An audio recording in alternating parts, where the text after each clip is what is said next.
Hey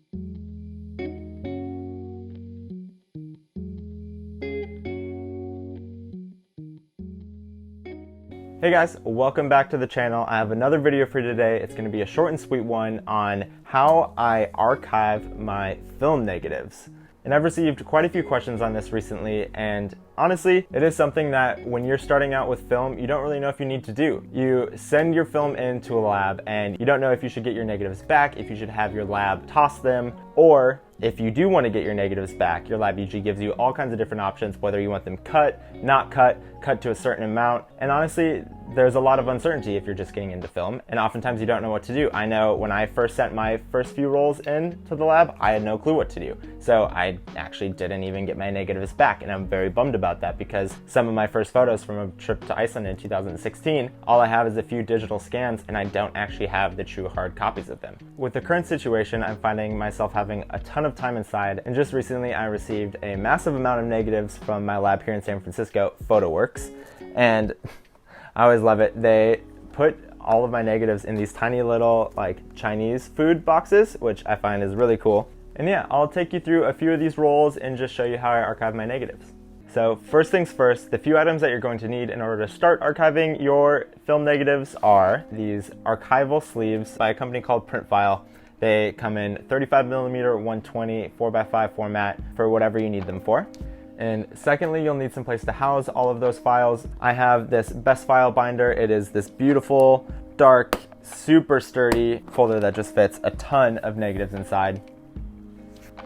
And I think this thing is only like 12 or 15 bucks. Obviously, I'll link all of these things down below so you can go check those out.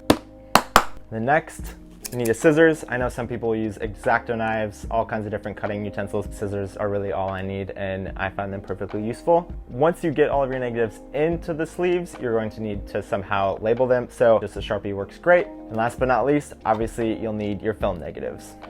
So when you do send your film into a lab, they're gonna ask you, first of all, if you even want your negatives back. Like I said, at first, I didn't get mine back, and I'm very, very bummed about that because there are old photos that I got low resolution scans of that obviously I would want to print now, and I have no way of doing that because I didn't save my negatives. That is reason number one why you should keep your negatives. So once you let your lab know you would like to keep your negatives, they're usually gonna ask you a few questions, one of them being whether you want them cut or not. And basically what that means is if you ask for them to be cut, they will more than likely just cut them into the perfect amount so they can fit them into these sleeves themselves, which obviously saves you quite a bit of time. As you'll see, it is a time-consuming process to cut your own negatives and archive them, but I actually really find the process therapeutic. I find it fun to be able to look at your negatives, go back through them, hold them up to the light, and honestly just the memories that come with the film negatives, because sometimes when you're archiving, they're photos you took months and months ago, and you kind of get to relive them through this process.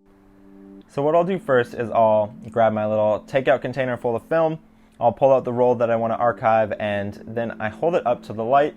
And by doing this, you're able to see a little more clearly what the contents of that set of photos were. And once I've been able to determine that, I'll pull out my archival sleeve and log the location of this set of photos, the rough date. I usually put the month and then the year. And then I'll also put what camera this set of photos was taken with. And because my sleeves fit 7 rows of 5, I'll take the roll of negatives that I want to archive and I'll cut them into 5 frames each. Once I've cut the roll into sets of 5, what I'll do is I'll take the negatives out of the tiny little sleeves that my lab puts them in, and I'll slide them into my archival sleeves. Once that's done, I'll take the sleeve and I'll open up my binder. And the way that I sort my film in the binder is I have it sectioned off by 35mm and then 120, and then I actually sort it by date as well as film type. So color film, C41 film, I have first. I sort that out by date. I have positive slide film, so E6 film, that's next and sorted by date. And then last, I'll usually put black and white film. And then I also sort my 120 film the same exact way.